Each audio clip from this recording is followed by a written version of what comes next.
Bonsoir et bienvenue au CCA. Je suis Kim Foster, directeur associé de la recherche ici. And tonight we have the third of 5 events that we organize in connection with this year's Toolkit for today. And I would like to especially welcome our guest speaker for tonight, Andreas Rumpfhuber, here in the middle of the table. Each summer in the framework of our doctoral students program, the CCA invites scholars, practitioners, and or thinkers to reveal their tools, to propose concepts and methods in order to elaborate on a specific topic, and equally important to make us think out of the box. So in the framework of this year's Toolkit, we discuss activisms. More precisely, we would like to interrogate the different forms that an engaged practice can take for scholars of architecture.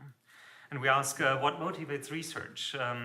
What can architectural research be, or how can it be mobilized in the service of society? And how did or does architecture relate to larger societal issues? So in a changing academic landscape, there are obviously limitations to what can be said and what not. And yet the more important question remains when and how to take a position. To discuss concrete cases of what by some might be considered as activist research and practice, and to complicate how architecture as well as architectural history and theory relate to society, we've invited 5 speakers from quite different contexts to present one of their recent projects.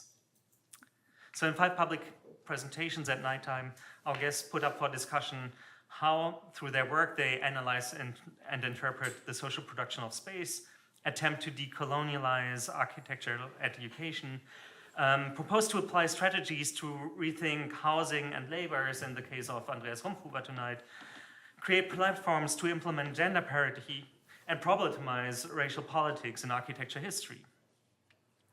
During daytime, in seminars and workshops then, together with the doctoral students in residence at the CCA over the summer, they further elaborate their own approaches and experiences with regard to the politics and economies of research, different research methodologies and consequences for the practice and teaching.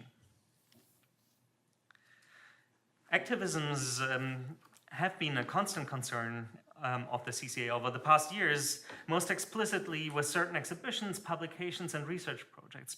But what is more, the CCA understands everything as it does as activists, promoting architecture as a public concern, as Phyllis Lambert put it out, as the objective of the institution.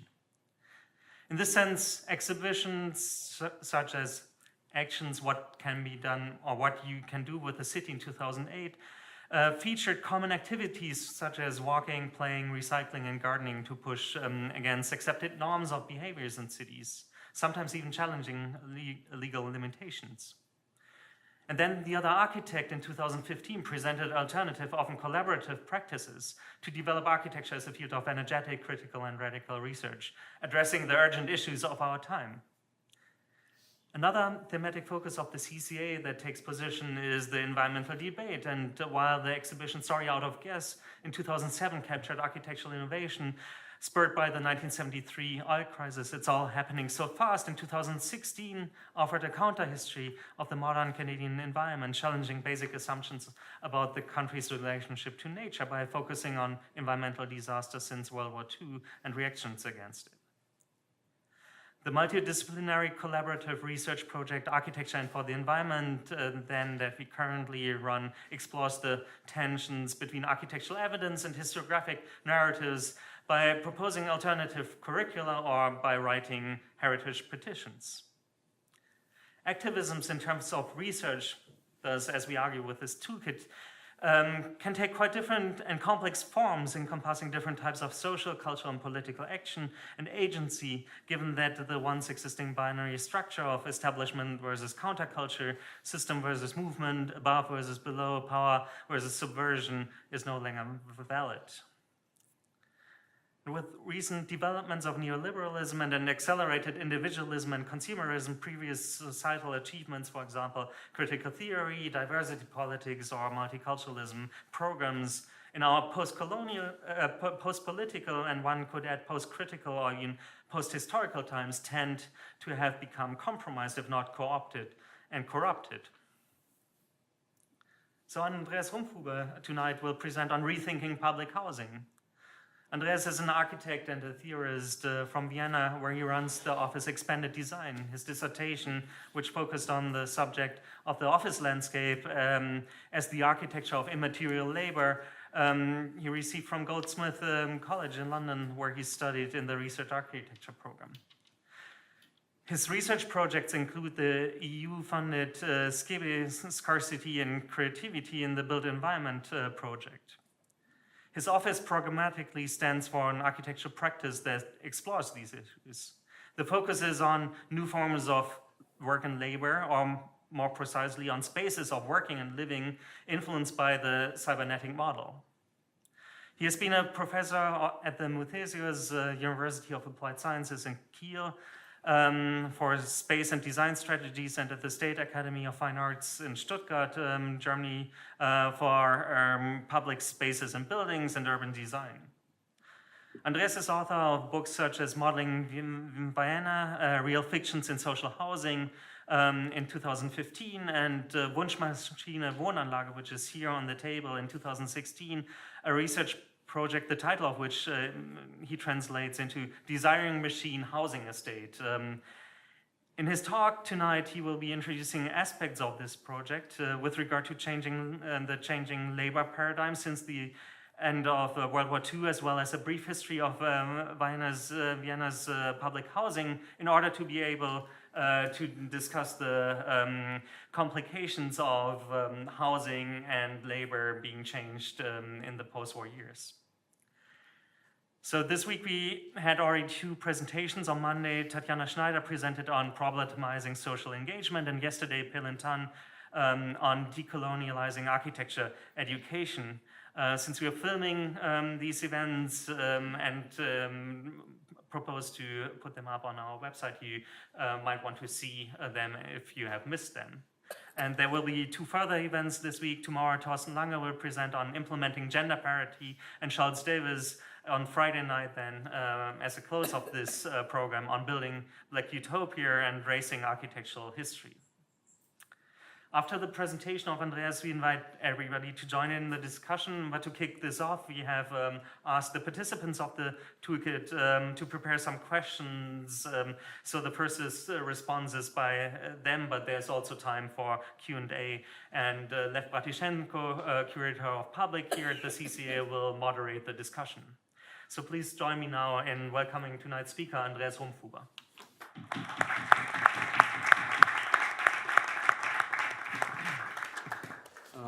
Thanks a lot for this wonderful introduction and actually this generous invitation to come here to the CCA.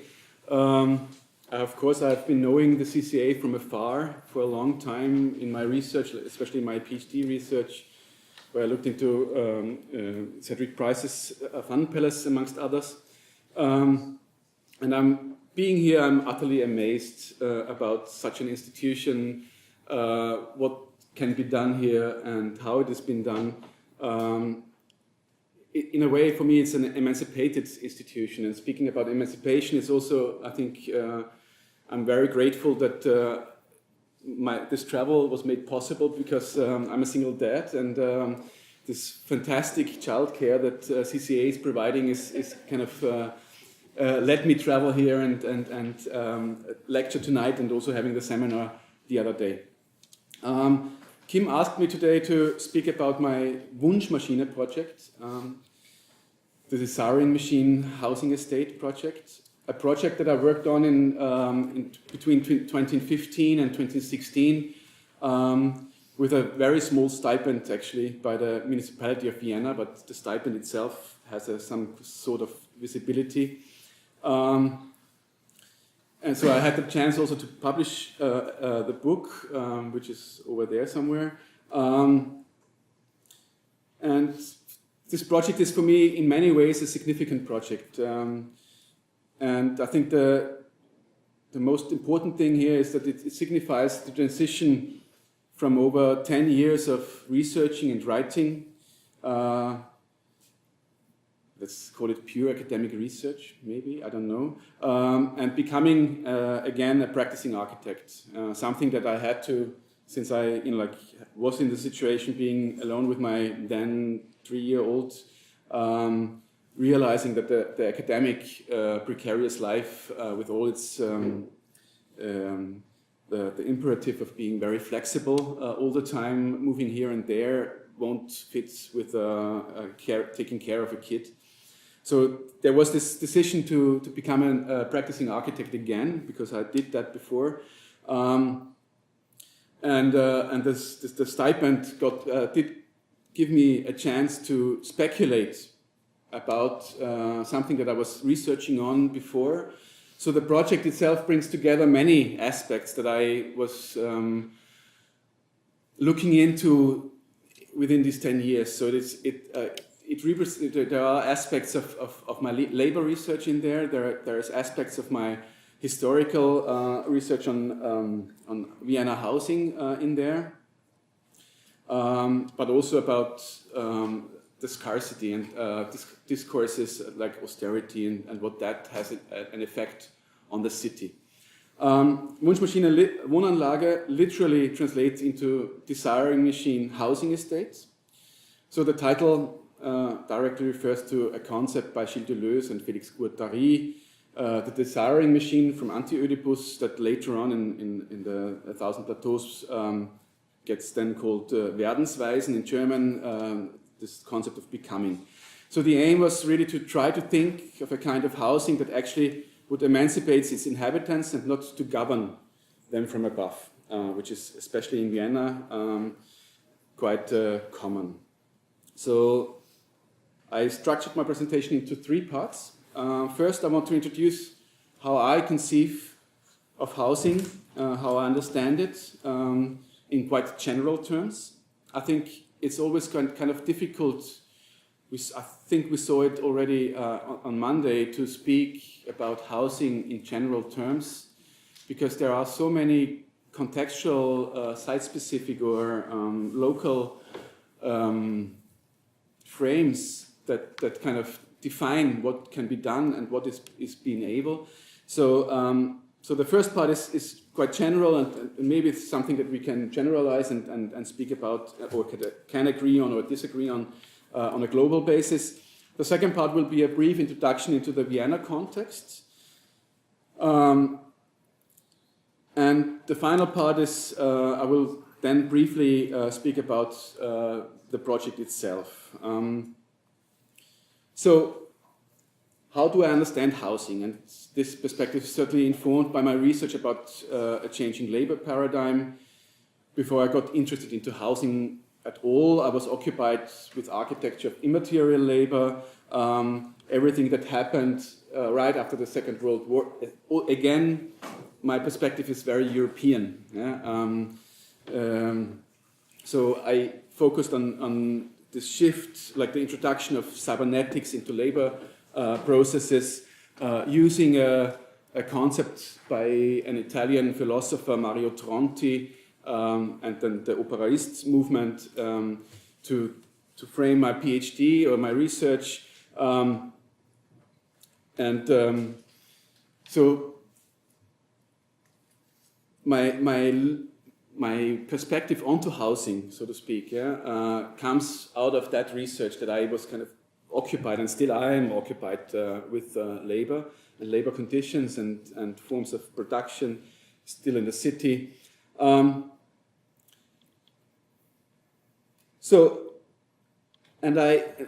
Something else that I wanted to kind of put forward in the beginning is that I'm not speaking directly about public housing as such, but housing in general. I'm avoiding the term social housing, because I think social housing is something that is used nowadays in neoliberal discourses to point out a specific kind of dwelling that is for a specific part of the society that is not making it or is not able to kind of being part of the great capitalist world. So in that respect, I also speak about housing as a modern invention, in all its different forms and formats, be it the apartment building, be it the row house, or any other form. Of course, when I then speak about Vienna, there is a very specific thing about the apartment block that I'm going to speak about. How I understand housing is housing involved with the introduction of wage labor. Yeah, I think that's the first thing that we have to realize. So when we speak about housing, we need to be aware that this particular typology that organizes our lives is a constructed one. It's not, housing and the way we are organized in these apartments is not at all natural. And the second part is that we need to understand that housing was a new type that ultimately transformed the European city during the Industrial Revolution. So it's not only the factory that changed the European city, but especially, I think, this enormous mass of houses in between. And there, I think I, again, want to stress that before and also whilst the Industrial Revolution, there have been, of course, different ideas and other ideas of cohabitation, of living together and dwelling, that then became removed from a dominant discourse. The second part of the definition of how I understand housing is housing has always been an instrument of governance. So we need to understand housing as architecture generally, or in general, I think, as a tool of governance. From early on, entrepreneurs, when we speak about housing, from early on, entrepreneurs, the so-called capitalists, understood that it was wise to provide shelter for the workers. There are amazing projects in Scotland that still can be looked at. So it's not always, and then it's always not, it's not good and bad. When we speak about the capitalists, there are people that are very, very intelligent, and also very caring. Many of the, just to sidestep, many of the most fantastic workspaces have been kind of implemented by very intelligent people that were also like caring for their workers.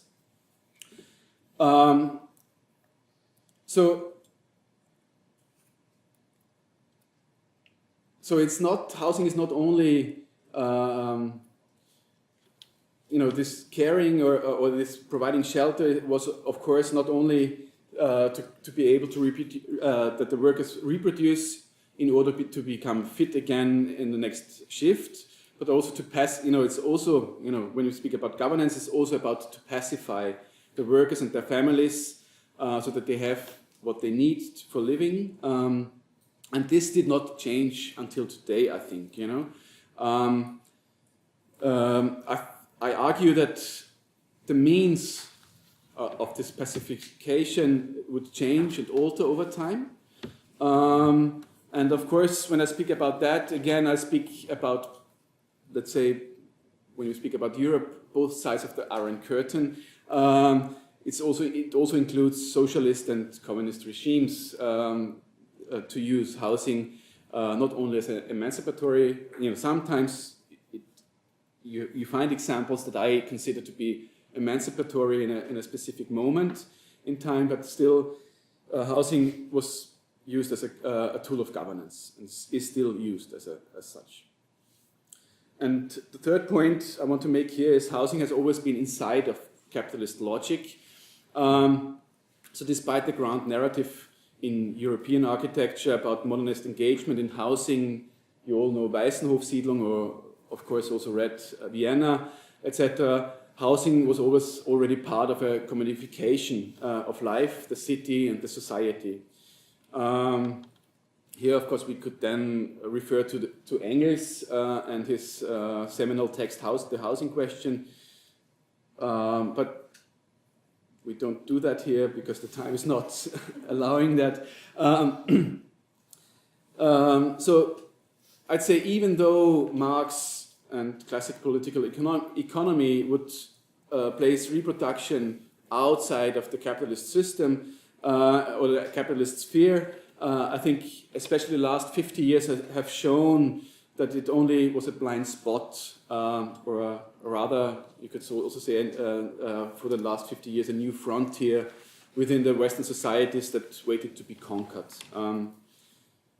So what I want to say is that in very simple terms, we need to think housing vis-a-vis of the factory. Yeah? Without the factory, housing as we know it and we discuss it never would have happened. And without the factory, the specific idea of organizing and life and reproduction would not exist. And since I did and still do a lot of research about a changing labor paradigm, I got curious about that because somehow the factory is slowly, gradually disappearing. Yeah? I was brought up in a small town, 200,000 inhabitants, a very important industrial city in Austria, and I literally saw getting a steel factory dismantled, put on a boat and shipped away by hundreds of Chinese workers. So, there is, this is of course then I think that with also maybe refers to also Kim's research on ecology, that of course the ecological standards in Europe became different, so we couldn't use that oven any longer. But in a different part of the world, this still is useful in many respects. So also, like the factory is disappearing. When I say that, it's not disappearing at all, but it's being kind of outsourced somewhere else. So this also keeping in mind. Also when I speak about immaterial labor becoming dominant, it's something that became dominant in the Western industrialized societies, but other forms of labor are still existing. But when we speak about the European city, we have to, I got curious about this, the factories disappearing, and we still go on building the same types of housing. There is something wrong, I'd say, and that's somehow my entry point to that, what I want to speak today. I brought one figure with me, which is, it's a graph that shows the industrial sector in Europe from the turn of the century, 1900, going up. So we had beginning of the century, it was 23 million people working in factories. By the late 1970s, it was 71.5 million, and since then it goes down and down and down. Of course, and there are statistics or like predictions for Germany, for example, where and of course these predictions, whoever is issuing them are different, but the most extreme one would say that that a quarter of the workforce in Germany will be unemployed, or without job by the year 2030. So in 12 years' time, which is 80 million inhabitants in Germany. Half of it is adults. So you could, just the imagination of that. Even though I think it's over exaggerated, and we have to be careful about, anyways, all these predictions, because there are always kind of, there is a political agenda behind it, as always, but and we see that also here in Vienna then later on. But still, there is something that we should start thinking about. And I also always show that these two slides. That's a graphic done by, amongst others, by Roland Rainer. Roland Rainer was an Austrian architect, has a very ambivalent story in the Second World War.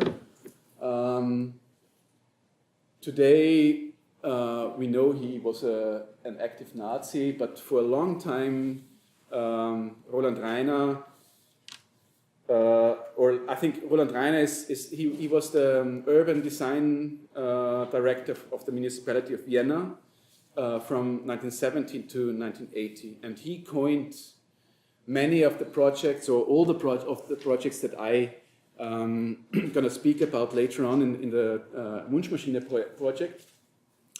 And this graph or this diagram shows a variation of the idealized functional city. So you have the waterways, the railways, the industry, the motorways with the big intersection. Then you'd have a city center with the administration buildings, and here it's housing with small supermarkets, so consumerism.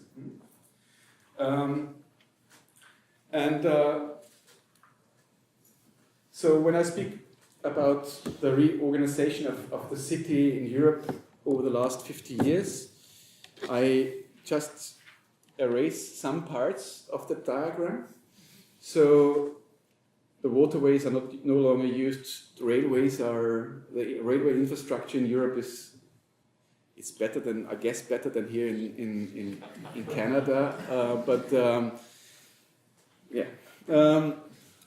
It's always a funny game of measurements or scales. So what is left what is left is basically nowadays you have logistics centers. Yeah? There's no longer a factory. Yeah? The factory is somewhere in Southeast Asia or in China. You have logistics centers. The administration buildings are also kind of getting less and less, because we also know that automation is not stopping in the factory, but also taking over other parts of our labor, of our work. So what is basically left is housing.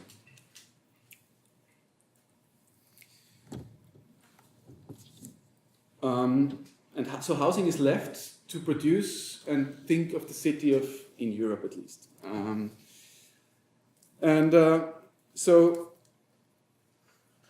So I think there is no wonder that the housing discourse is everywhere at the moment, because it's the only thing that we can still rely on or kind of think of.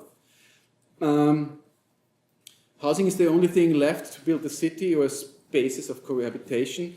So, here there are some, on the left you'd see a publication series done during the Housing Question exhibition by Jesko Fezer and others at the HDKW in Berlin. On the top right, you'd see the cover of Andreas Rumpfhuber and Ilka Rubi's exhibition in Weil am Rhein together. And then in between there are this Siebenstockdorf, this grey one. It translates into 7 stories of a village. It's a publication done by a co-housing group, and then also like gemeinsam leben, a discussion around like living together. So there is a preoccupation about how we should live today, and of course the themes are participation as I think bottom-up initiatives, but not seeing that participation is also a new form of governance. We are kept busy with something in deciding what color our house will have. You will find really conservative and exclusive discourses, like this 7 stories of a village is really kind of the contrary, I think, of the 1970s idea of participatory housing projects. So it's really kind of, it's the idea we want to live, actually we have to live in the city because we work there, but actually we want to live in the village, somewhere in the countryside. And I think it's also interesting that this discourse that we are preoccupied, that we do not in this discourse we do not speak about whom we exclude. Participatory projects, co-housing projects, and I again speak very much about Vienna, but maybe also in Berlin, it's very exclusive. Yeah? It's exclusive because you need to have a certain, even though it's still publicly funded, but you still need to have a certain kind of knowledge and a certain kind of time to get involved in such projects. Yeah? So there's a huge part of the population that is per se excluded from that discourse. But I think still it's quite important. What this whole discourse makes visible, I think, or what I would argue, is a symptom of our society, something that is no longer working. Yeah? So it's a symptom, like the housing is actually not working, but it's something that, like in Germany you would say when somebody has a tick, when there's, yeah, so you have to be occupied with that, yeah. So that exactly, so that we actually have a problem with housing that we are not yet conscious about. And I claim that this whole discourse is so occupied with itself that it forgets its twin, the factory, the way we work. We have in Vienna at the moment, there is a big carrot dangling in front of us in Vienna at the moment, which is that the city will have been grown by 300,000 people, 400,000 people in the next 10 years. So it's a quarter of the city. So, and this is then like the whole municipality, whole administration, all the developers are occupied. They also, like developers, of course, now we can get money because building office buildings don't make a revenue nowadays any longer, but housing will do. But so we will have 400,000 people more in Vienna, but we don't even, it's not true. So slowly the administration starts to pick up on the theme, how will we be occupied in 10 years' time? Because if we are not occupied, the people get bored and strange things happen. Huh? So it's there.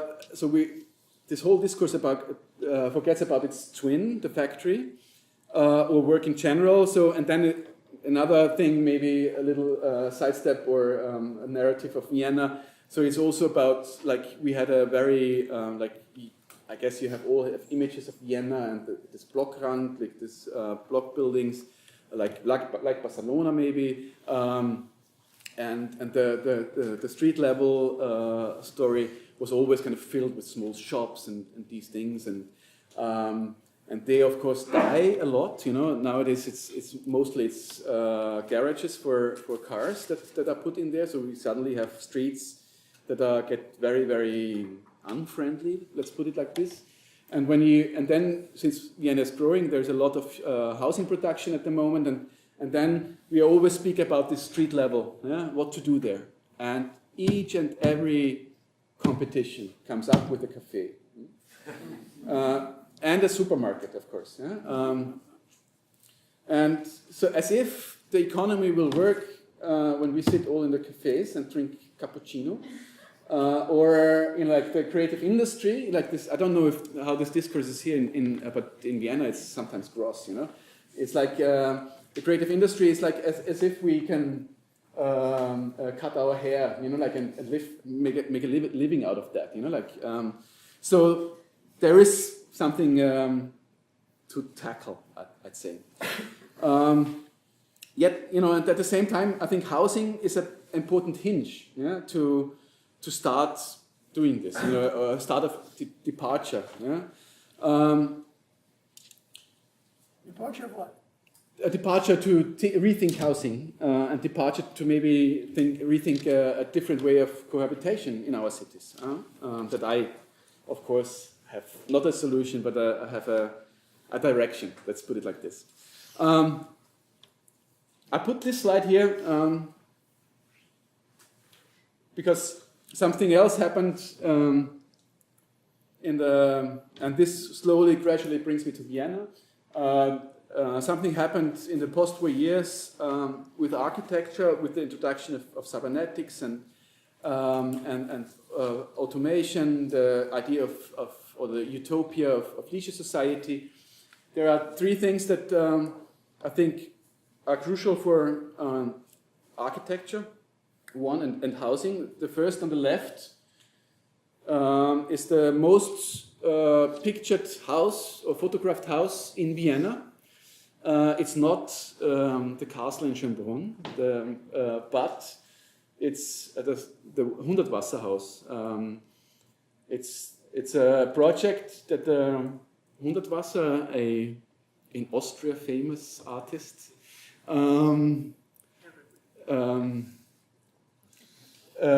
designed together with an architect. So this artist was quite amazing and interesting in the 50s, you know, with his manifesto for sewage and other stuff. So there was a quite interesting stuff in there. But what I want to say with this project is this is municipal housing, yeah, on the left, the Hundertwasserhaus. Yeah? But so it's no longer, housing is no longer this grey mass in between the bourgeois monuments, but it gradually becomes itself a monument. Yeah? It needs to look good, it needs to show off. Yeah? So the story goes, it was in 1977 that a conservative councillor of the city of Vienna and the then Chancellor of Austria, Bruno Kreisky, would approach the artists to do something about that. And it was finished in '83. In the middle, you see a newspaper ad by a then very young Fritz Matzinger, an Upper Austrian architect. He was unemployed, had this idea to build his own housing scheme, and looked for others to join in, yeah? Co-op housing, you could say. What I want to say with that is that the architects become entrepreneurial again. Yeah? They have to, like, as labor is in any way, like the whole labor shift produces a different kind of formation of labor. So the one is that labor is suddenly organized like a stage we have to present. And on the other hand, of course, our ability to communicate with machines. But one thing, and I think I've written about that in Hans Hollein and the mobile office. In relation to housing, I think this is a key moment that a young architect puts an ad in the newspaper saying, and it was highly successful. It became a business model for him. You know, his house, like this type, it's a not circle, but it's let's call it a circle-like thing with a central place in between, and the flats would be around it. He would call it Le Palais Trouvier, and up until today he built 50 or 60 of them, you know, even in Germany. And then, of course, on the right, it's Ottokar Uhl, also I think a seminal figure for the Austrian architectural scene, for a participatory design project for the municipality of Vienna. So, like this, you know, giving a voice to the ones that will be living in these houses. Now, Vienna, just to give you a very brief and thorough introduction. The city of Vienna is in many ways different, and here it's these are figures from 4 years ago, and they changed a bit, I have to say. Still, home ownership is very low, around 22%. I think the important thing is, again,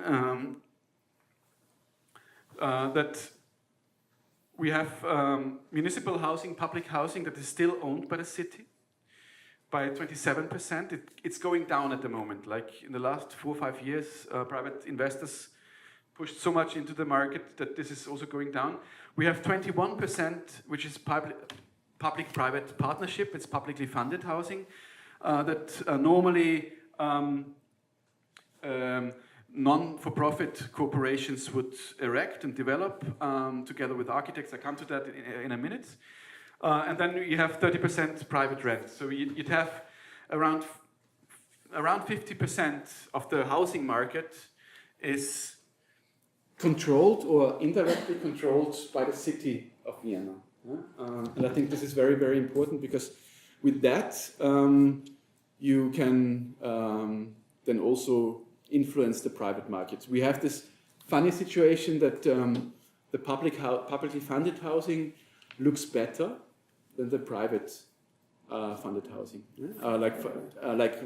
There are standards like wooden frame windows with aluminium and stuff like that, which is currently very much under pressure. And I spare you my take on Red Vienna. I hope that I'm currently working actually on a translation of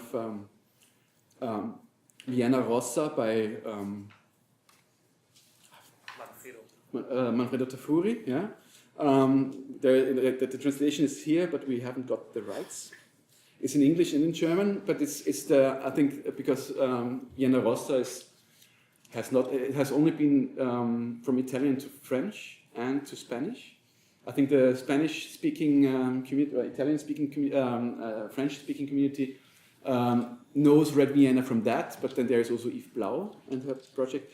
Anyways, but I spare you my take on that and skip and go into post-war Vienna.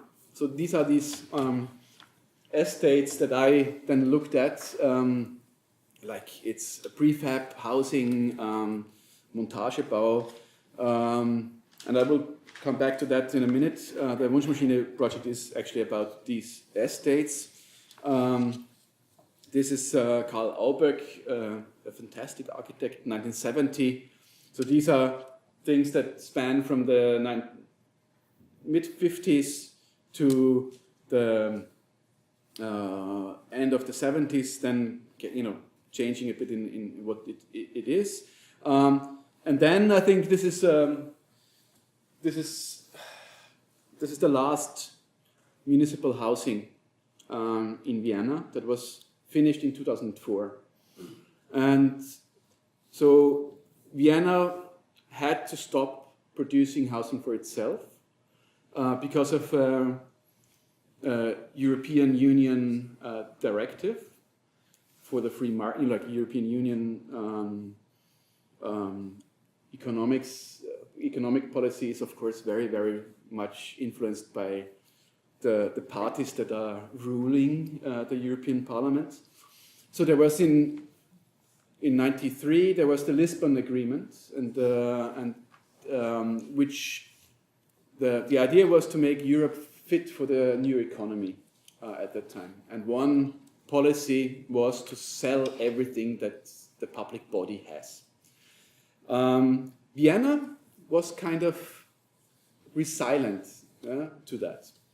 They stopped, of course, they had to stop building stuff for themselves, but they introduced then building a housing competition, you could say, where they would they have the land, so they would issue competitions where it's a limited competition. You can, as a developer, can take part, but it's better you are a non-for-profit developer, and the developer has to team up or has to bring an architect, and then you pitch for a site. And out of that, so with this form of liberalization that was of course very closed, quite a lot of dynamic happened in Vienna, and these, I just brought a few examples. I think really, really interesting architecture came out of that, especially, let's say, in the early 2000s until the 2009 and the financial crisis. Because I think this is also next secession.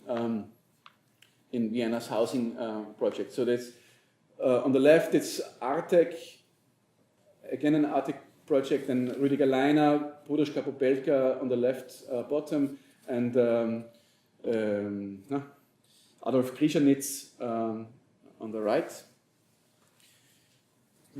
You know, in a way, when you still think in the traditional sense of housing, it's good floor plans, good experimentation, good community spaces, and so on. So it's really high quality. And like when friends from England come visiting me and they know that I kind of complain or criticize the Vienna model, they say, hey, you live in milk and honey land. Huh?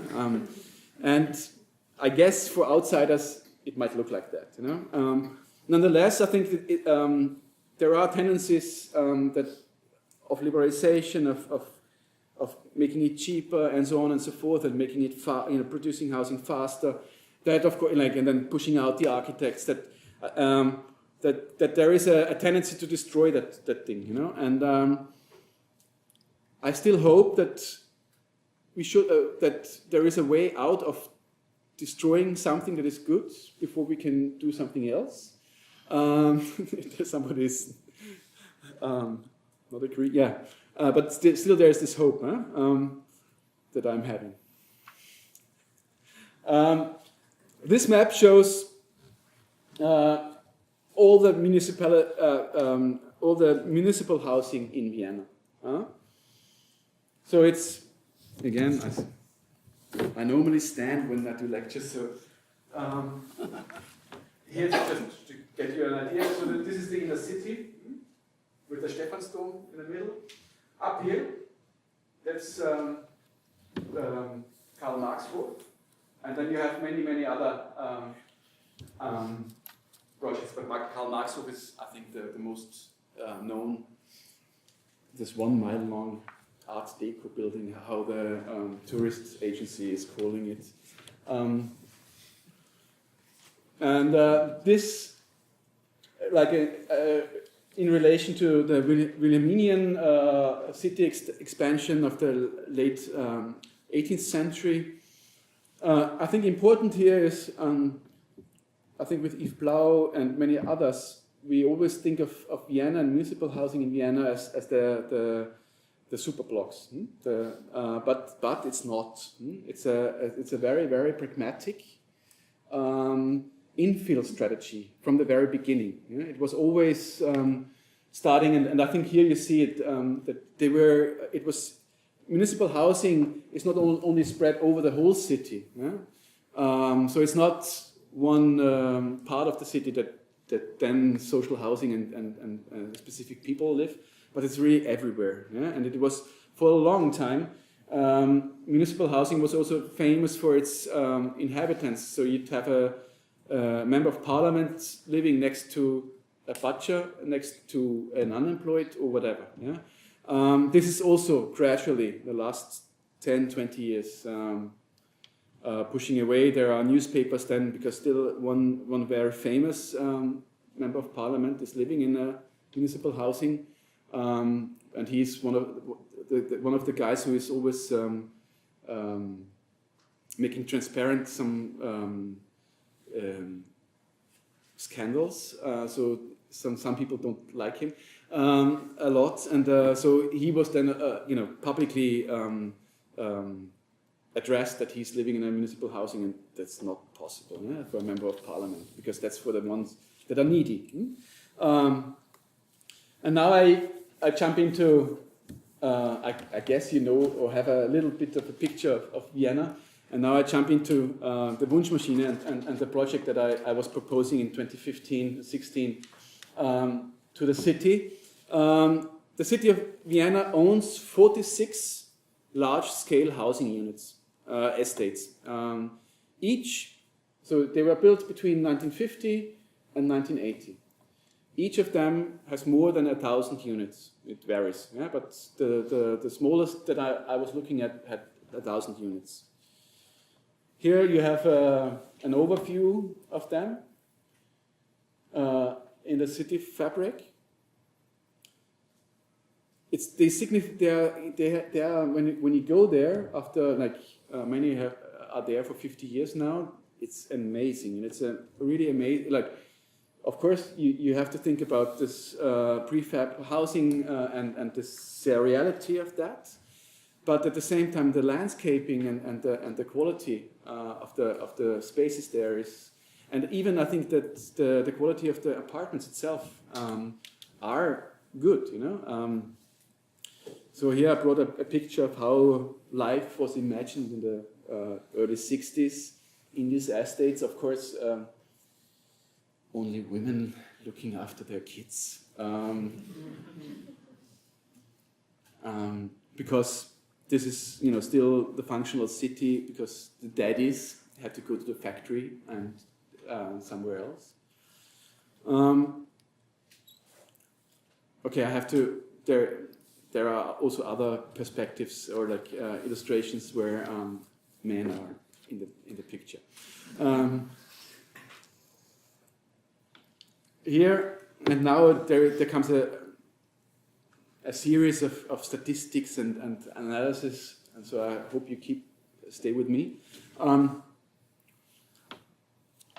This is like what you see here is again, we have seen that before, the housing market in Vienna, but this is the whole municipality housing that is owned by the city, and the housing estates that I would look at make up a quarter.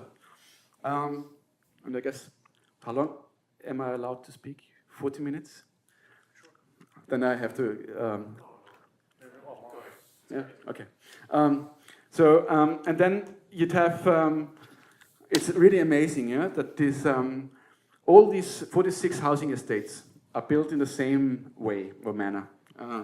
It's...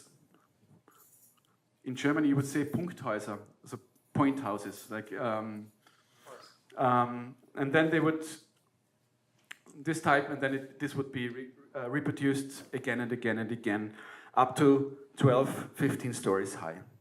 And the seriality goes even to the playgrounds. That's an analysis of all the playgrounds in these 46 housing estates.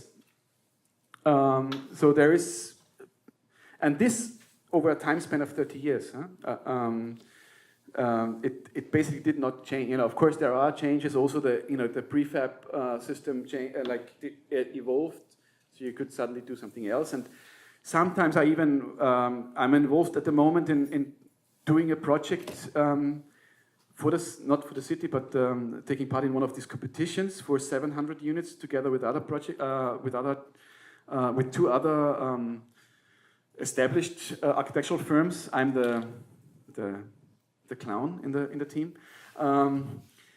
No, but and it's like this prefab thing, yeah, is still there, and it's so strong, you know. So for me, the moment I was looking at that, it was amazing, you know, to see these housing estates, and then how what system was behind that, you know. Then again, this is one analysis of how one of these estates that I looked into closer, Siebenbürgenstraße, that you will see later on, or that you have seen already. Its relation to consumer facilities in the city, but also to recreational facilities, and then also, like, when you look at that. Like all these housing estates, and then you'd have public libraries and wheat markets, farmer markets. These housing estates are blind spots, yeah? even for the adult education in Vienna that is run by the city. Yeah? So this is, even though with their bigness, they would actually qualify for some sort of city centers or sub-centers in the city.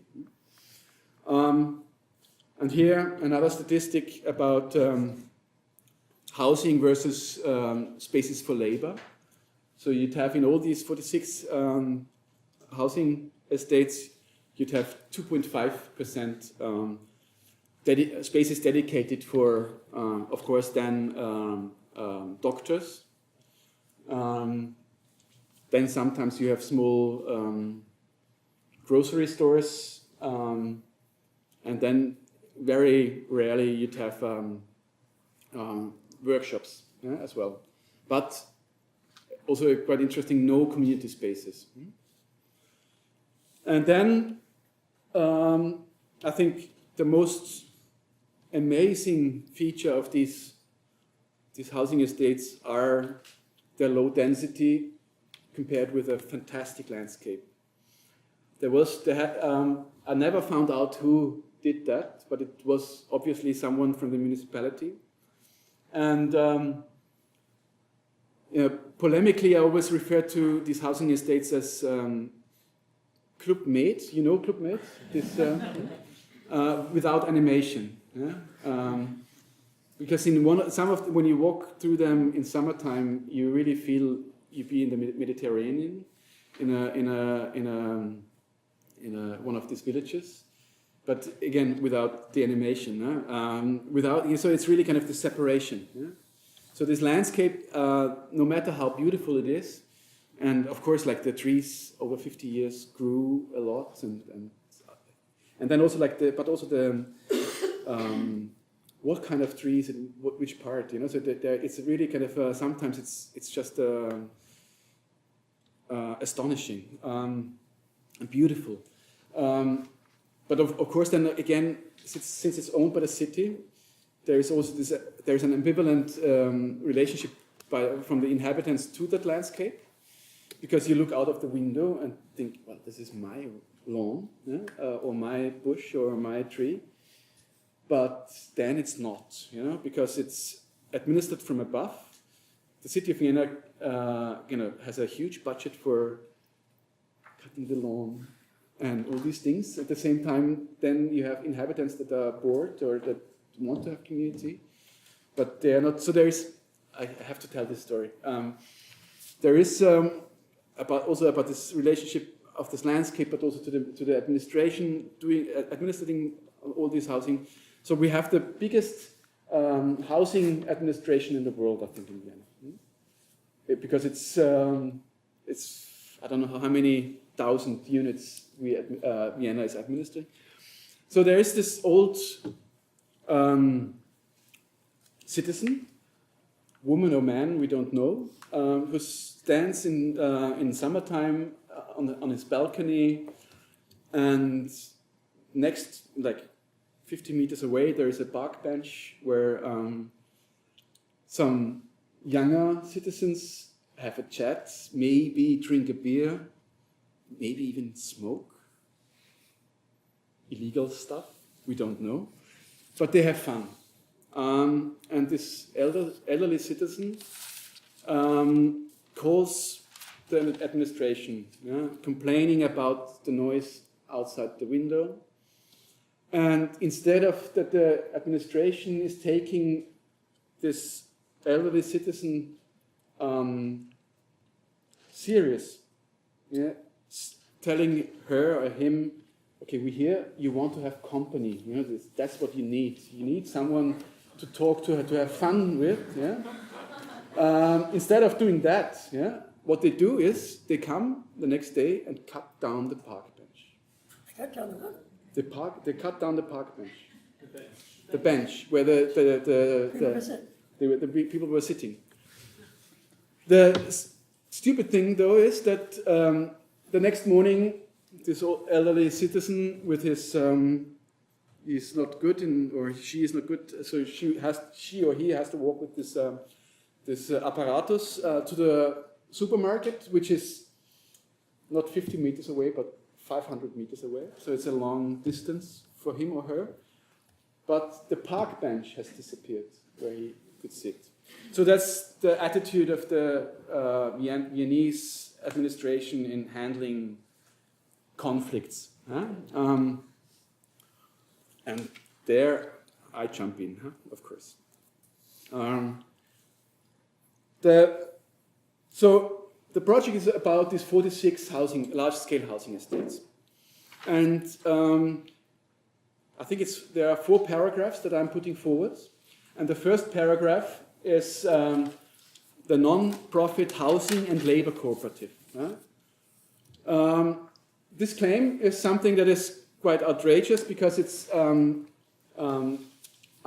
claiming to change a fundamental law in Austria, das Gemeinnützigkeitsgesetz, das Non-for-Profit Law, which is the foundation for the non-profit corporations that are building housing and doing housing in Vienna, but with the thing that at a certain time in history it made sense to limit that to this non-for-profit.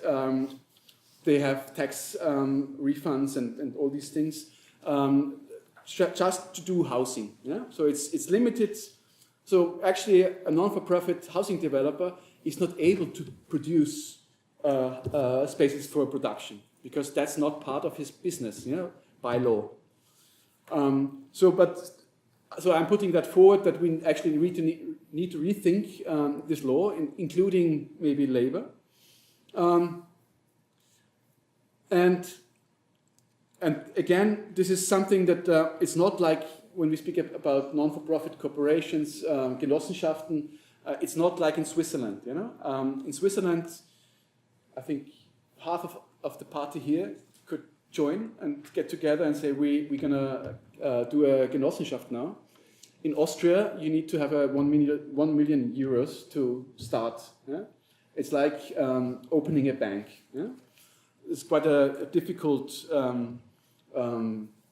procedure, but the city itself could do that actually, but it's not doing it.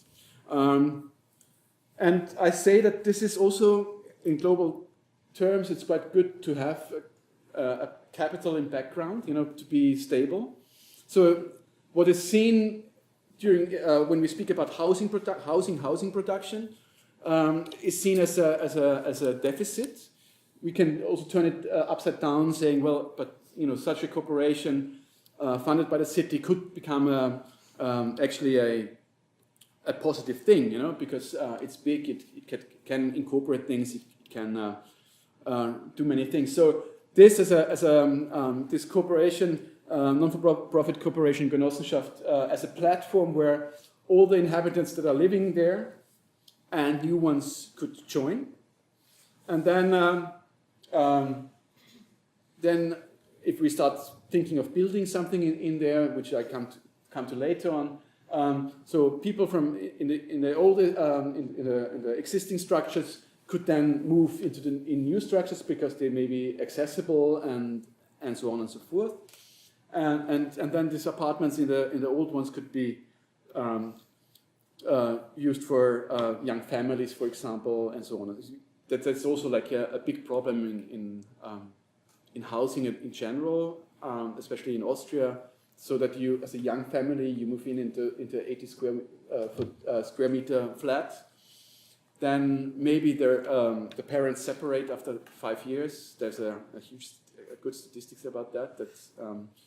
And then the kids grow old, and one of the parents then still lives in this 85 square meter flat and is not moving because moving would be too expensive, because a 30 square meter flat nowadays costs that much. Then so, anyways, and then I thought to do a project about all these 46 housing estates. I'd be ruthless and I put forward a system that can be implemented in all of these. Yeah? And I call it the formal principle for the urban invention, which is this thing that you'd have. It plays up a little bit with the seriality. So you'd have this this idea of this building block that stands in this plane, yeah, in the tabula rasa, and then it's being reproduced and landscape exists. And what I do is I'm kind of circling that, making like in set theory, yeah, and saying that I would, or claiming that I would, what is in there with these 7 stories, I can build around it with 2 stories with the same amount. So that's a formal principle that then varies over time and stuff. I'm not going to go into that. That's just some visualizations. Like, so the maximum Kubatur, like volume in how it could be placed in there. That was the second paragraph, and the third paragraph is a programmatic of the Wunschmaschine, which is the use efficiency of buildings. Yeah? That we know that the office building that stands around 65 days a year, 24 hours a day, is only used 5% when you you're ill, you have holidays, night shifts, and so on and so forth. So what if at least we can get rid of the office building and implement that or some certain kind of into housing? What would happen then? And this brings me to the fourth paragraph, the dynamic dwelling and working. And it's what I quite often do is I take up neoliberal things, or that supposedly are neoliberal, and try to turn them upside down. And this was the chaotic storage system of Amazon. Yeah, was somehow the idea of that. And I would speak to a logistics professor from the economics university in Vienna, and we calculated that, so it even works. So what it does, because I should rush a bit. So here again, it's what kind of apartment types are in these things. So we have type A is a small one with 50 square meters, and then it goes up to type E with 80 or 90 square meters. So you see that so you have a lot of type C apartments that are around 65 to 80 square meters, and then you have the population or households in Vienna. So we have at the moment, this is again 3 years ago, again we have nearly 50% of the households in Vienna are single households. So we produce actually infrastructure, or we have produced infrastructure that is no longer fitting to the actual demands. You know? People, and I argue that the single households actually eat up most of the space, and then families or other forms of collaboration. I'm not clear on what you're saying. You're not clear? So we have small flats, middle flats, and then big flats. And when you analyze that, what you have, and what is still being produced, you have, and then when you overlay that with with the statistics of single households or two-person households, you see that the single households use a huge amount of space, because they, even if you do it linearly, say they use all the small flats, then the bigger ones up to so it's 2/3 of the flats that they are using, or spatially they are using. Yeah? So that's something that's not fitting to, and then families don't have enough space, actually, in that. Yeah. And what I would propose then is for the Wunschmaschine, only for the stuff that comes in, only to build 70, 75 square meter flats and small 50 square meter flats. And because I think that the 70, 75 square meter flat also already qualifies for some sort of two single parents join together and have so it's a WG, I don't know what the English word is for that, Wohngemeinschaft, housing, shared flat, yeah. And the single one is, but with that I gain a lot of space within, this is calculated within the funding system of the city of Vienna, yeah. Which I think this is very important, so that it's playing with economics, so to speak, or Excel sheets. So there is, when I do that, a lot of space gets free that I can use otherwise, within the system of funding. And then I do two things, or one thing. I introduce something that I call type X, some kind of, let's call it hotel space, something that I can, as an inhabitant there, can rent for a short period or longer periods, yeah? like with Amazon's chaotic storage system. Yeah? So I have my parent is ill and needs help, but there is not enough space in my flat, so I rent a space in vicinity of my flat, so I can take care of her or him. Or my kid turns 16 and needs some distance from me. I totally understand that. So I rent for the next 3 years. I rent one of these spaces so she could be independent somehow, but still be part of the household. Or I do a project. I do my diploma work, thesis work. I have to do that for 3 weeks or 3 months. So I rent that thing. Yeah? So there is always something available, and then I have lots of community spaces. Yeah? Community spaces that then could become a library, a kitchen, and so on and so forth. Yeah? And so on the left you see how it is organized with this apartment types on the left, and the Wunschmaschine on the left with the X as this new type. That is always so there is always a space next to your flat, basically. So it's not that you have to. There's a big distance, and I stop here with this illustration. And thank you for your patience.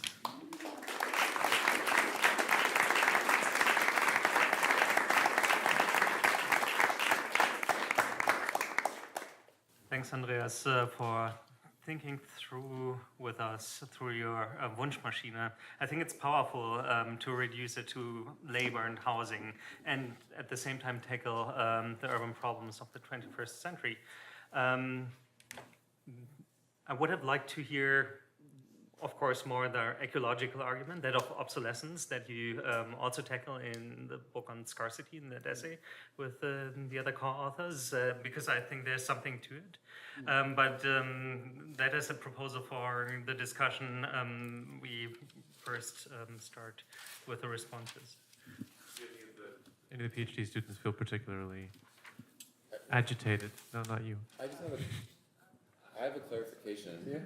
I was just wondering,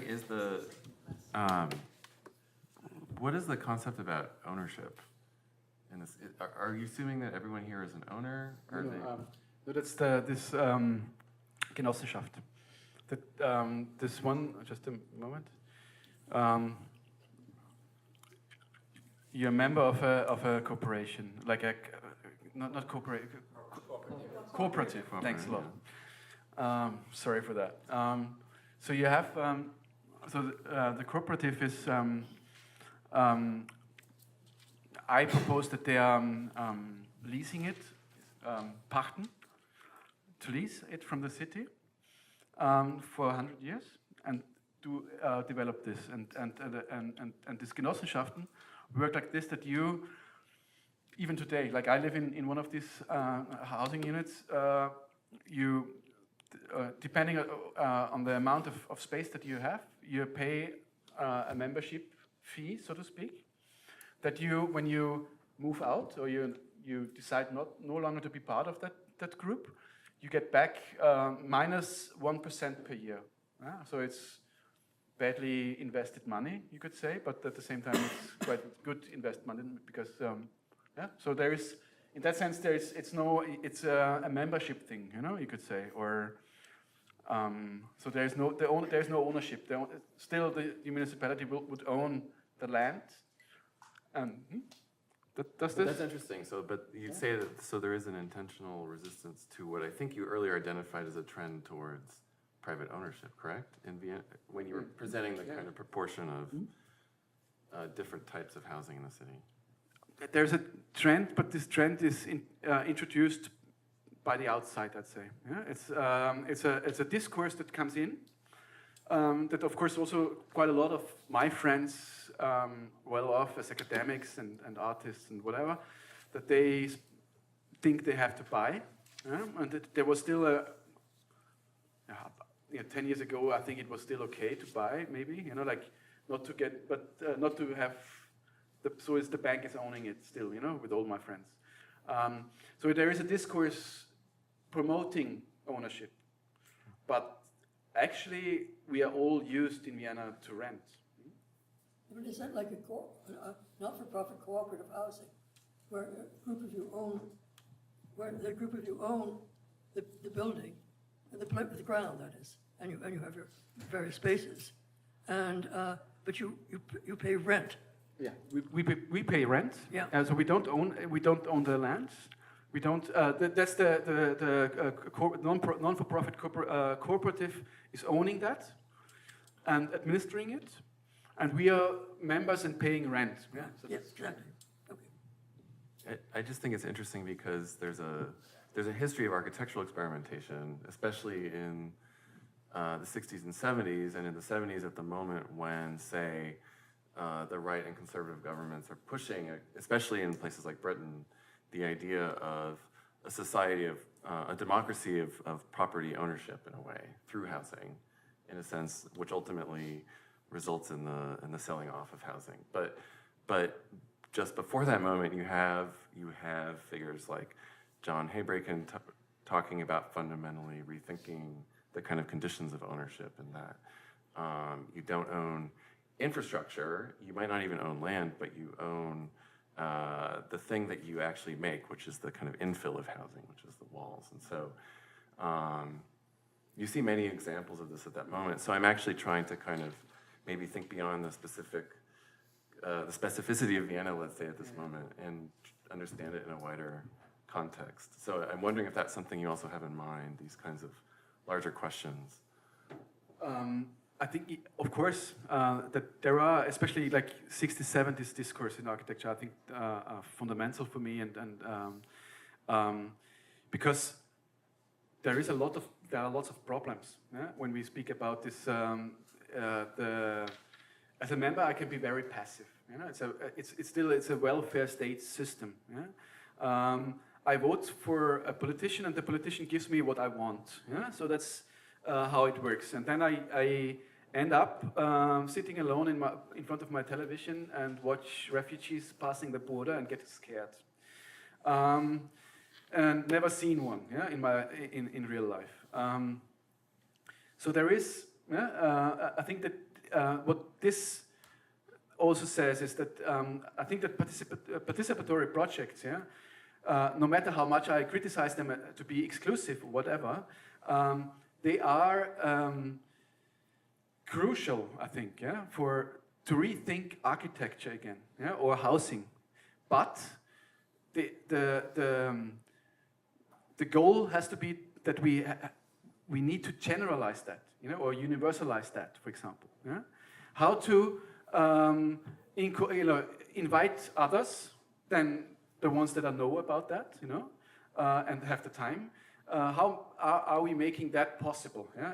Not in social media terms with the like button, but in a real engagement in society, you know. And then, because then we also have one part of the occupation problem is solved as well, because we engage in us. You know? So, and I think that that's also like something that I'm proposing here, or like when I would go on speaking about that, you know, this one aspect, I think that's very important. But then again, it's also that participation is not for everybody. You know, there are some types of people that don't want to be in a group and discuss all day long. Yeah, and I think that we need to be aware of that and find a way to let these people do whatever they want, and the ones that want to discuss and sit there for 10 days discussing colors. Let's so that there is space for all of them. You know, what I'm doing here is that it's really always kind of the basis, the foundation is, or I'm starting from the reality in Vienna, yeah, and trying to extrapolate, and then of course other moments come in, and I'm happy to learn about other issues, because I'm, you know, also my knowledge is also limited. Yeah? If I can ask another point of clarification. We've talked mostly thus far about leasing and housing and dwelling, but not so much about the working side of it, and it seems fundamental to what you're proposing. Yeah, I'm always, I think this is also something that I realized after having published the book, that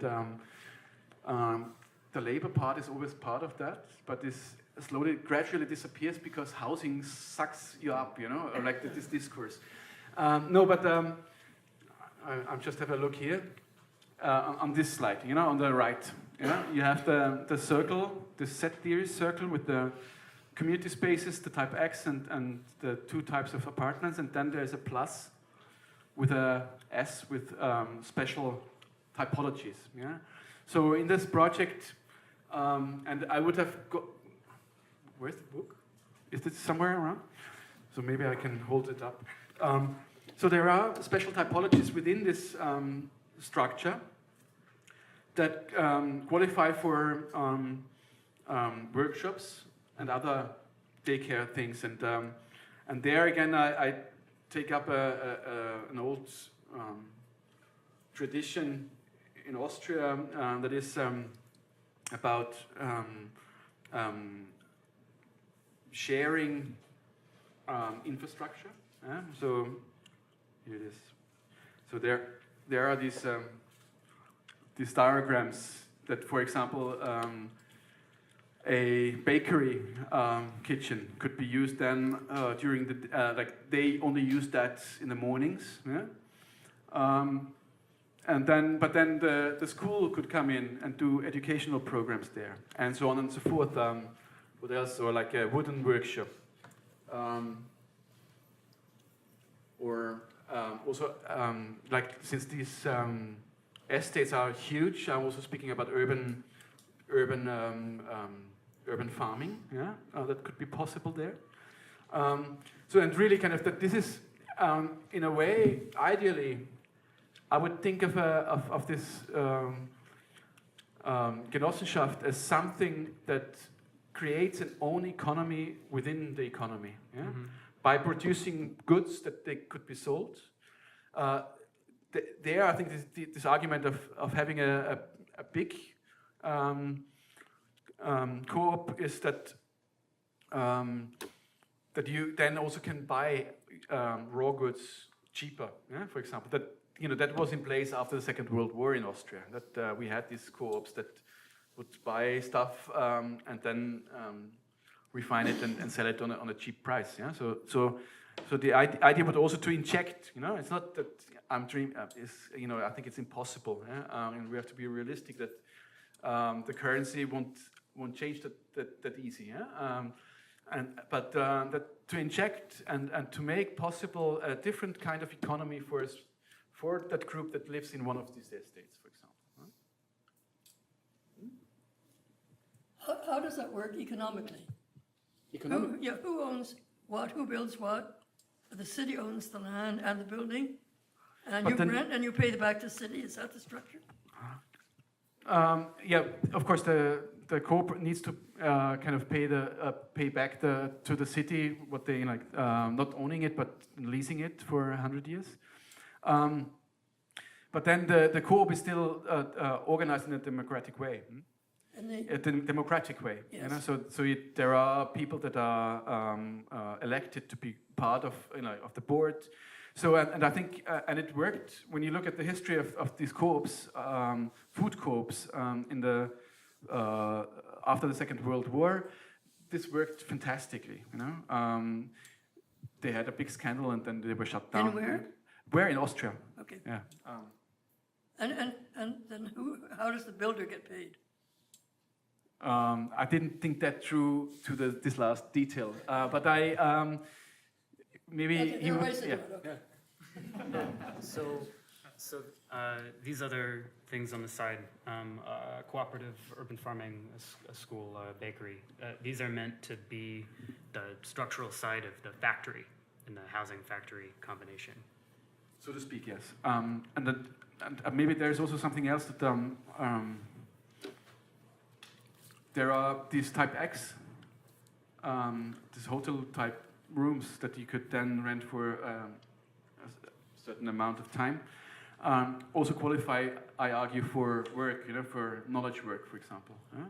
And there, I think this is, for me, quite important as a, you all know Pier Vittorio Aureli's and Dogma's projects. And I'm a very good friend with him, and I really appreciate his work, but I disagree. Yeah? When he always puts on the ground floor, he would put these office landscapes, I could say, there, because I think that it's important to know and understand that that knowledge work is something that you do sometimes alone in a small group, that you don't need this soccer field big interiors. And then in this structure, this housing structure, you have community spaces that are maybe used by families at night, but then could be used as meeting spaces during the day. Yeah?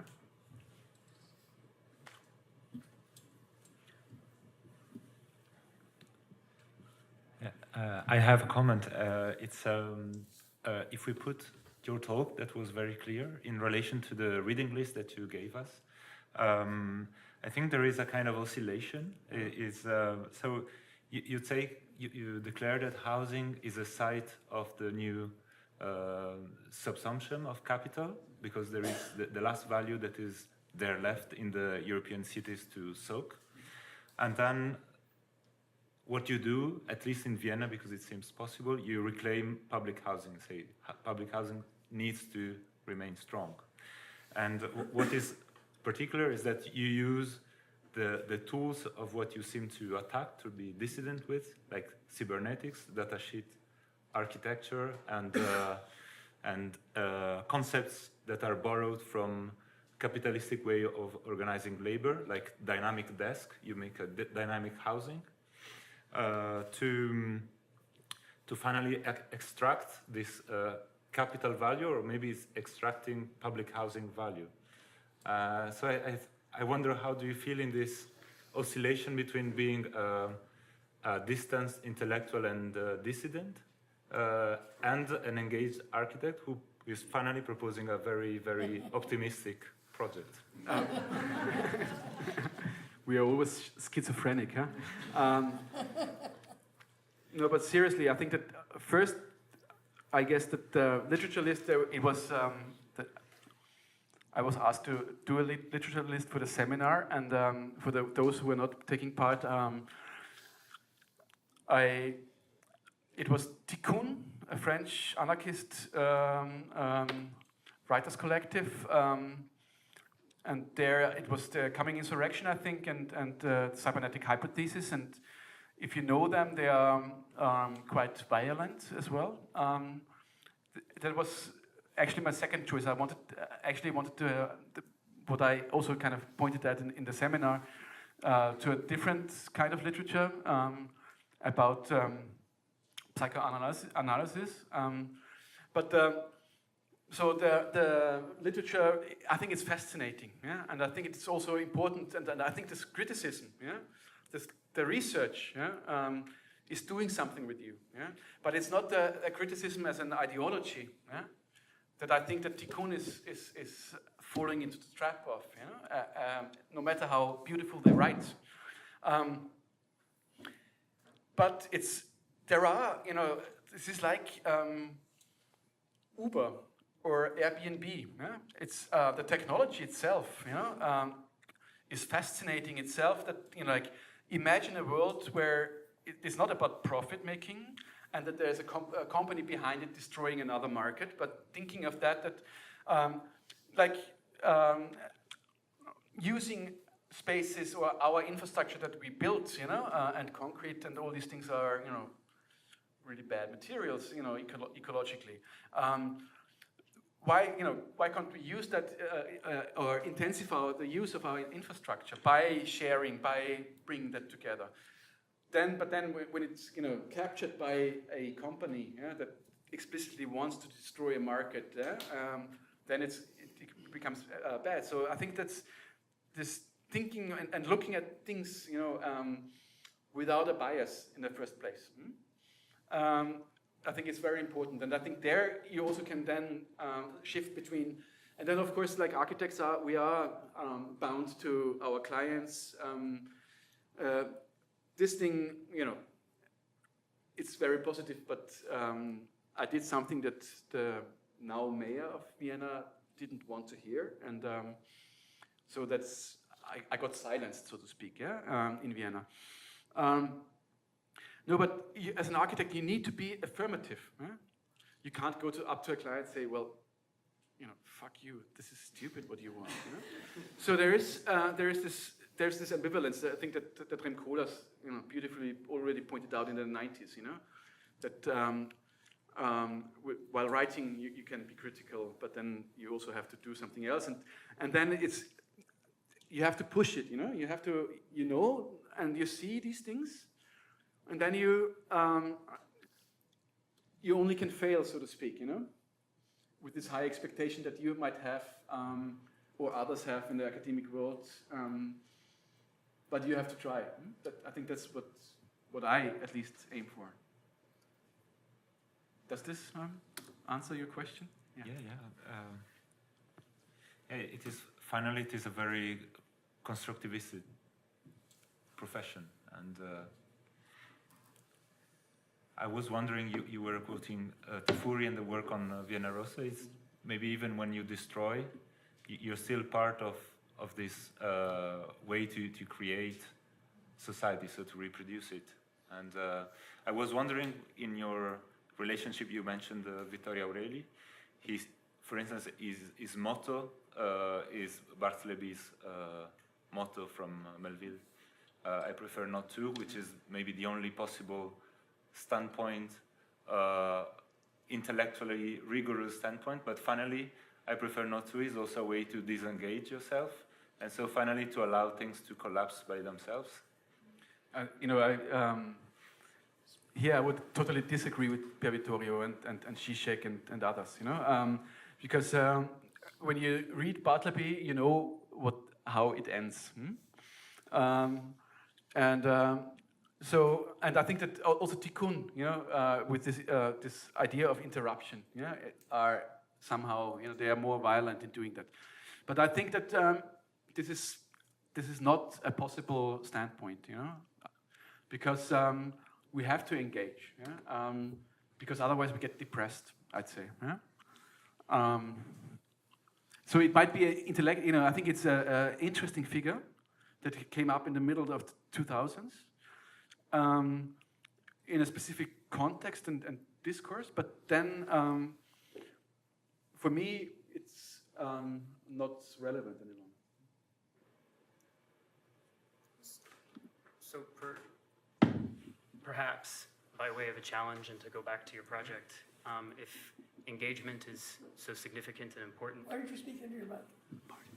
If engagement is so significant and important, and if the mayor has silenced you already, can you link some of this work and this proposition as an architect making a proposition of this kind, as a researcher asking questions like this? No, you can't be silenced. This is stupid. It makes me more important than anybody else. It's saying this. I think this is really. I shouldn't do that. Of course, I have this letter of the right hand of the mayor that telling 1.5 pages long. How beautiful and great this book is, but he has to discuss that with his colleagues if it's allowed to be publicly discussed. And since then I got sent in circles. But there are always opportunities. And as for now, of course, colleagues are reading that, and think that there are interesting things in there, and then they invite me, taking part as it is for the moment in this scheme for 700 units, because they know what I do, and then of course you have a client, which is the non-for-profit corporation, and they have a hard time realizing that, But then you pick one aspect or two aspects and try to twist it a bit, And so I think that it's never over, And I think it's important to utter, yeah, I would say these things, and then it circles around, and I'm here in Montreal, you know, being able to discuss it, yeah, with Phyllis Lambert and you, and so it's, yeah.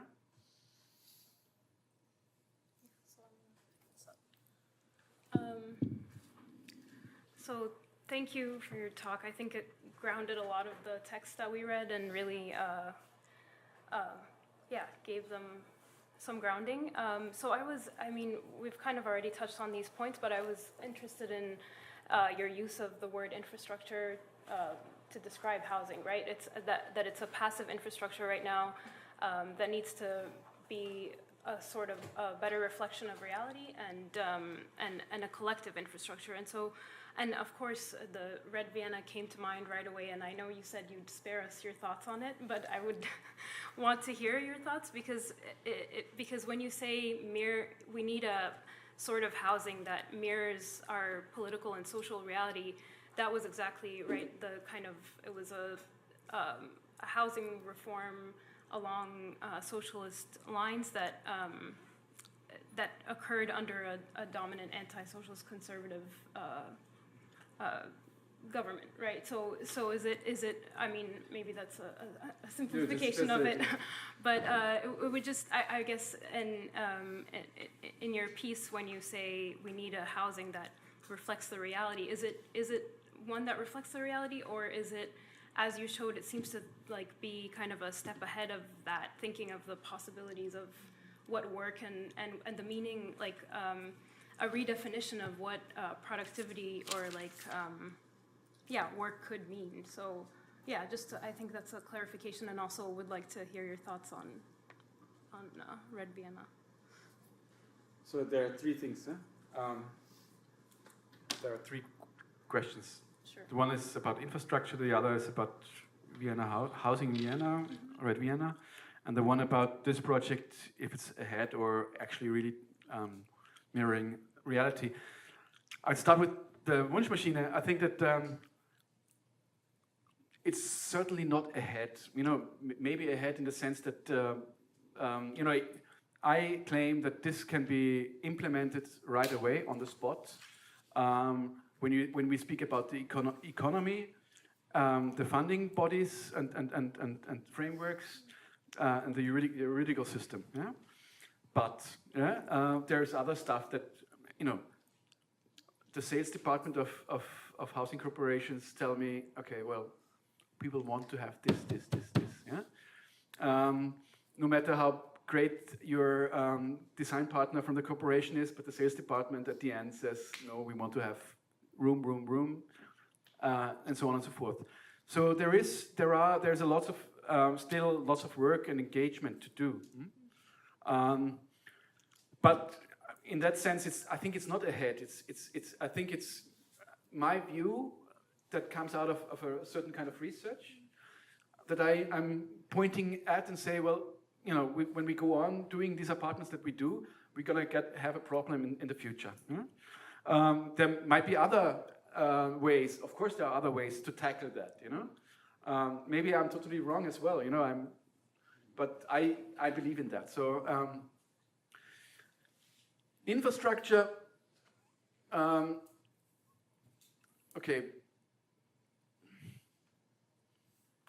I like to refer to buildings as infrastructure in general. Yeah? But maybe I forgot the question, but maybe this is also with housing. My view on Vienna, Red Vienna, is totally irrelevant because no, I'm not. I think that this is, but I'm sometimes puzzled by a North American academic machinery that at the moment, for example, since the academic world in Europe has no money, has no infrastructure in paying PhDs well. For example, the Austrian avant-garde, Hollein, Haushocker Co., they all get fantastic colleagues from the States that come to Vienna and do research, not speaking German, not understanding, like there's a Norwegian colleague at the moment doing about Coop Himmelblau. And then the texts are always very early on being dragged out of that specific context and the specific society at that moment. And American quotes or like references are being brought in, because that's something also that I guess the academic world in another place in the world can relate to. And I think that is the same with the housing in Vienna. So you have, I think that, not Mario Tronti,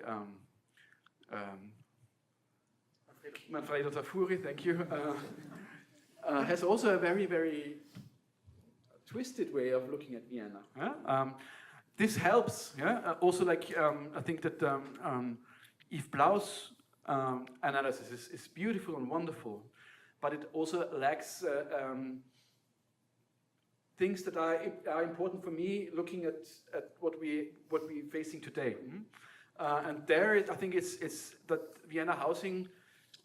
What I have to stress is that the Vienna housing was not an invention of the Social Democratic Party, but by a flock of people that got together and started building settlements on the vicinity of the city. Yeah?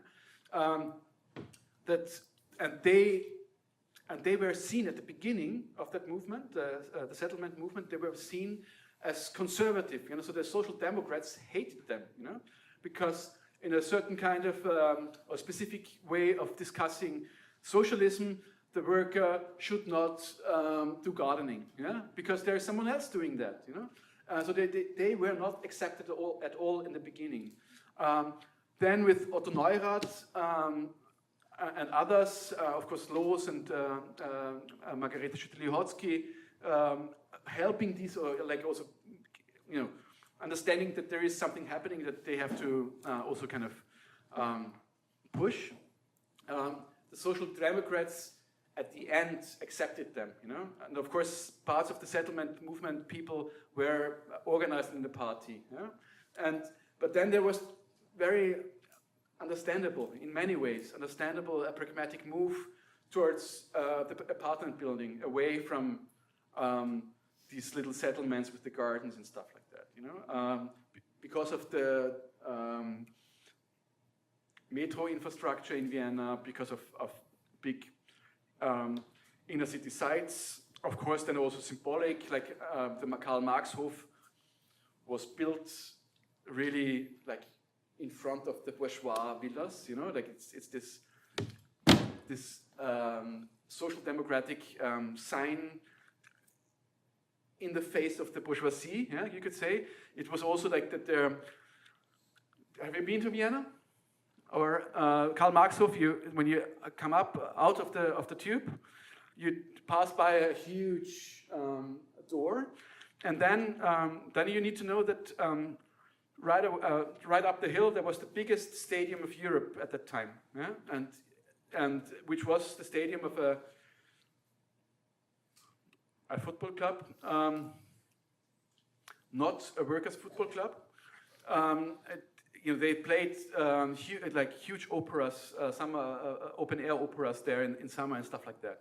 So there would be every second Saturday there would be a procession of workers coming from the other end of the city, from the workers with the tube, entering the stadium through the Karl Marx Hof. Yeah? So there were other stuff going on. Then of course that pushed away the settlement things, but. I think the emancipatory moment in Viennese housing was actually the settlement movement, yeah?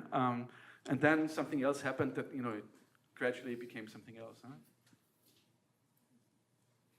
Maybe we can open up the conversation now to some other graduate students and people in the audience. Yes. Yeah, I think it's still missing the part of the factory. And I would offer an hypothesis of where I might see it, see if you accept it or not. So if we, so yeah, housing comes as a twin of modern production. And now you refer several times that the factory has moved literally by Chinese workers towards China or somewhere else. But when we start to see like the amount of capital that has been moving like into the production and reproduction of urban land in the last years, we might begin to think that we're not in a post-industrial city anymore, but we are in the industry. The city has become the industry. And so maybe your proposal, you're acting now as an architect of the factory. How do you feel about that? What am I proposing there? No, so when you start to think housing in such a way, you might start to be not an architect of housing, but maybe an architect of an industrial architect designing part of the factory. Would that help to like understand the? No, I think it points to 2, 3 really important things. First, I think that the factory is not going to come back. So it's missing somehow, but it's not going to come back because it's going to be fully automized. I was just involved in a project competition for Zeiss, this German lens factory. They have a revenue. It's crazy, and what they are planning to have a fully automized factory now in Vienna. And there was a competition we joined, but the CEOs tell us right away, this is only a test ground. We do that, we develop that thing here, and then we're gonna have a series of them somewhere else. Yeah, where so also the discourse that is speaking about now the factory comes back to Europe, like Adidas is doing their factories in Germany again, or Trump wants. So I think that this is a little detour in that. So, and then I think that the problem is still that this is still housing, and I think that we maybe need to overcome this idea of housing. Maybe we have to find a new name for that or a concept for that. Not speaking about housing any longer. I think I'm also falling into this trap all the time. But this is maybe something that we need to keep in mind. And then speaking about the whole city became a factory. This is exactly if I would have done a longer, and then even speaking more about labor and architecture of immaterial labor, there is this beautiful concept of the factory of society by Mario Tronti, where he would say that the Italy 50s, saying, well, the confinement of the factory disappeared and the factory suddenly spills out into the city. The whole city, the whole society becomes a factory, where then, when I would refer to that in the beginning, when I would say that the reproduction was the last frontier within the Western societies of capital. And now we speak about care work, as something that we also can pay, and so there's something that is happened already in the 60s, 70s, and in that sense, maybe I'm really an architect for doing a factory of society, in that sense. Hi.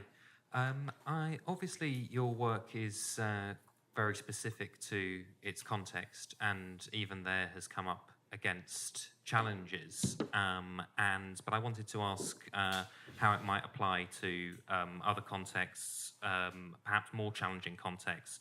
I'm a journalist. I write about both housing and labour in Britain.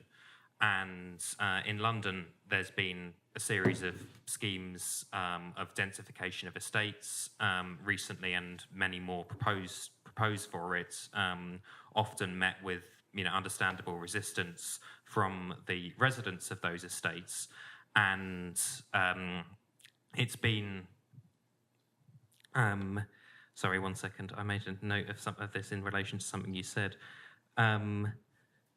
Yeah, and the redevelopment of these estates has often been for the purpose of, avowedly for the purpose of increasing the land value, or and then you get property speculators moving in with no intention of having the dwellings occupied. And then one thing that I thought was interesting in relation to labour is that the construction industry is then very keen for these redevelopments to take place because of the job creation, and then sometimes forces that you'd think should know better, left-wing forces, trade unions, are also in favour of this, either because they say it creates jobs, or because they mistakenly think that the housing crisis in London is a crisis of supply alone, when it's in fact a speculation racket.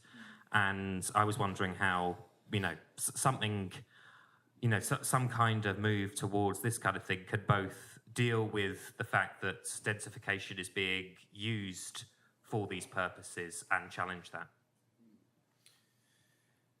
Well, I think that to go into a different context would mean to start understanding this different context. I know about London a bit, about this redevelopment of these estates that formerly were owned by the city or the greater GLC, got privatized, and of course now all the many people get kicked out of these. It's horrible. But London is, I can't from the spot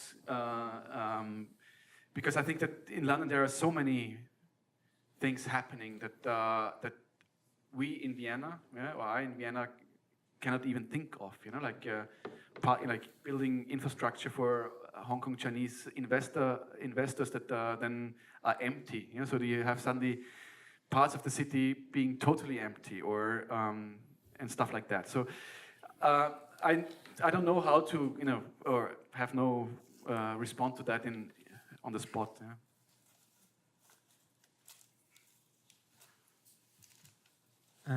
Thank you, Andreas. I have one question. I'm very fascinated by the diagram where you show the very canonical organization of dwellings versus your proposal, because in the first image, you often refer to a very static idea of family structure.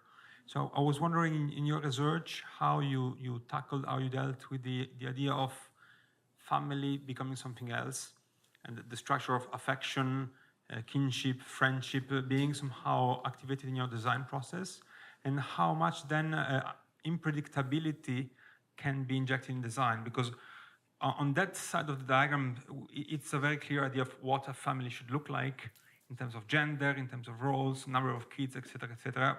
Whereas in your proposal, you seem to advocate for much more fluid system. So because we cannot really predict everything that will be in the future, how much your design proposal could allow for a certain degree of uncertainty or spontaneity or unpredictability? Or do you think that is possible within what you propose? What I did is that I teamed up with a logistics professor from the economics university, and we did a very rough calculation, it's simulation of that, of one part, and then also adapting the whole mix to that.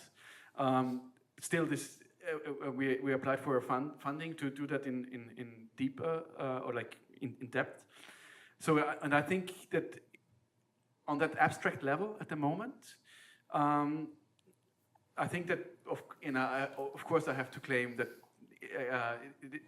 this structure can kind of fill in or like house many different ways of things and I think it's also quite, even though it's housing, and we know that 98% of housing is occupied, so we don't have flexibility there, in at least in Vienna. So with this research proposal that we just applied for, there would be then a next step. Like we have a partner that is a housing corporation that has data and material for that, and then there would also be a peer group of like potential inhabitants that, like as mirror partner, in that. I think we have one last question. Luis, no pressure. Thank you for your talk. I was thinking about the legal framework in which your kind of urban model, it's kind of an alternative model that develops inside the capitalist city. I was thinking about if, from the beginning, I got the impression that you assumed the existing conditions of planning, of housing laws and all that. But I was wondering if you don't think there's a role also in terms of changing this legal apparatus in the way that it's not a specific project, it's a kind of a urban model of development and transformation of the city. If there was, or if this relation with the planning is lost, what do you think? The relation to planning is lost? Yeah, you assume the existing conditions when you talk about the 1 million. So I was wondering in a model that intends for a generalized implementation, if there's no role for the architect in terms of changing the legal apparatus in which the model will develop. If there's no role for the architect in that project, you mean? Or if it's... No, I would disagree. I think that because, of course, like when it comes to legal models, there is the knowledge is not within the discipline of architecture, but there is a certain kind of other knowledge also about juridical systems.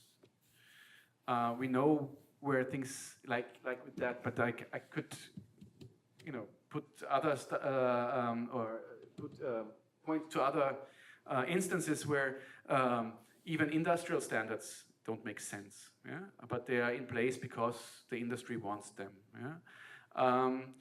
So in that sense, I think that the role of the architect is, of course, there even when we speak about juridical systems and changing them. I actually thought it was very interesting that your fourth, I think, section, or no, the first one was suggesting a new law, a changing to the law. So you yourself took on that role. And I wondered, in contrast, when at the fourth section, you talked about the funding situation, and this was something you accepted. So somehow, why did you not comply in one case, and then? It's a good question. You always like when I say that I'm still stuck thinking about housing. I think that there are things, maybe like with psychoanalysis, that there is something that you're puzzled with, and then you go on and gradually, and it's not, and I think that's the problem of also like thinking of revolution. I think that's. Like with psychoanalysis, is the things, the structures are shifting slowly, gradually, and changing things, and so it's doing this, drawing this, thinking this through is also kind of understanding it, understanding yourself, but also the system, and out of that, I think that there might be a next project, another project there, so that things can evolve to the better or the worse. I don't know. Like it's, as I said in the seminar, like. You never know, but it's a first step of intervention. Thank you very much. Thank you, everyone. Thank you.